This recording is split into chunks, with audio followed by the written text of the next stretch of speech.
Hey, what's up? It's me, Mike. This video is going to be quite different from my other videos style-wise, so if you know who I am, then it's probably going to be a little weird, but if you don't know who I am, then cool. Nothing changed. You probably think I'm some Eclipse fanboy that's copying him, which I totally am. I figured I would just create a small list of little quality of life changes that would, in my opinion, better the experience of AUT. I brainstormed a few of these on stream, and then earlier this morning I decided, whatever, I'll make it into a video because I'm bored and I have no ideas and I want to upload more frequently, but creativity sucks. So yeah, I do have a few little things that I'd like to see added to the game, or honestly, even just changed about the game. If you agree with me, leave it in the comments. If you disagree with me, leave it in the comments. If you have any other ideas, you can also leave it in the comments. If we get enough, maybe I'll make a part 2.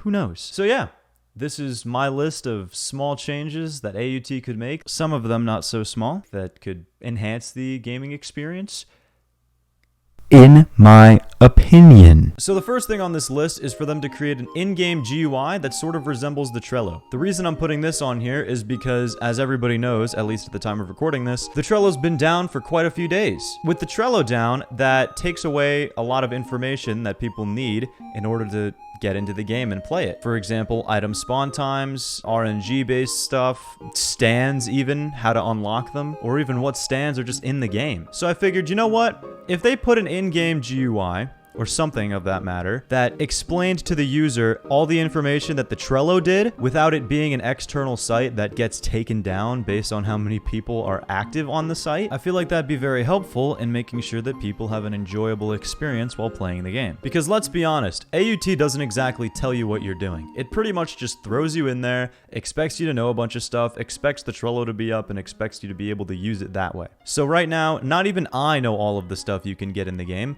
because I have no way of knowing. There's no one to tell me and there's nothing to show me. So my solution to that would be to create an in-game GUI that resembles what the Trello is. I don't know how difficult that would be, but that's just my idea. This next idea sort of piggybacks off the first one, where there'd be some sort of indicator where you can see your stand's moveset. Because at the moment, there's no real way to know what moves you have on your stand unless you go out of your way to test it. You may be saying like, yeah, you can test your moves. That's a pretty easy way to figure out what moves you have if you just test the moves. But let's say you have some sort of awakening that you can only access when you're low HP. How do you know you have that move unless you go out of your way to get low HP and then test the move and then see what it actually does? And yeah, you can do that, but it would be a lot easier if there was just some sort of way in-game where you can see what moves your stand has. This doesn't actually have to be implemented on its own if the Trello GUI existed, but assuming that it doesn't, this indicator of what your moves are could be very helpful. Another thing I wrote down that I think would be a nice little quality of life change would be a way to see your private server code in game without having to leave and rejoin. Now this is technically very situational because not everybody has a private server, but to those of us who do and also have friends that we like playing with, this could actually be a really helpful change, or addition, or whatever you want to call it. I can't tell you the amount of times in only the past 3 days where I've had a friend ask me for my private server code and I just couldn't give it to them because I didn't, 1, have it on my clipboard, or 2,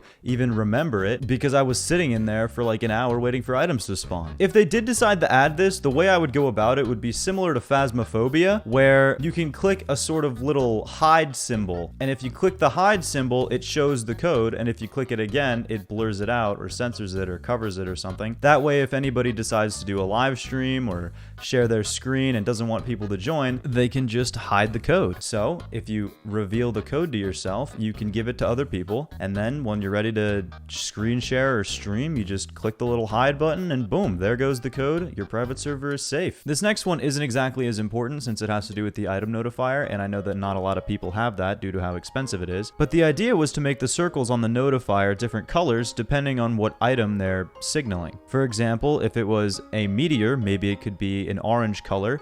If it was an item like Jotaro's hat or an X-Soul, it could be like a blue or red.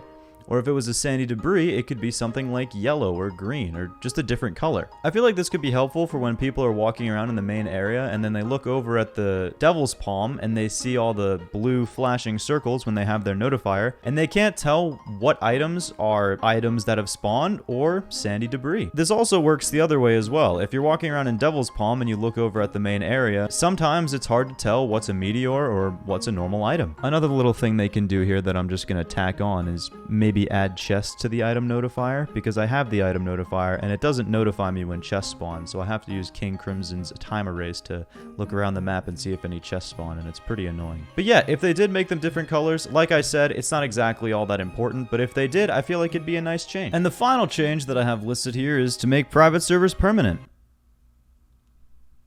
Because I'm poor and don't feel like spending 150 Robux a month. So yeah, if you guys enjoyed this video, make sure to slap like. If you disagree or agree or have any other ideas, like I said in the beginning of the video, make sure to leave it in the comments. I do read all of them, and I'd love to hear what you guys think. So yeah, thanks again for watching, and I'll see you guys next time.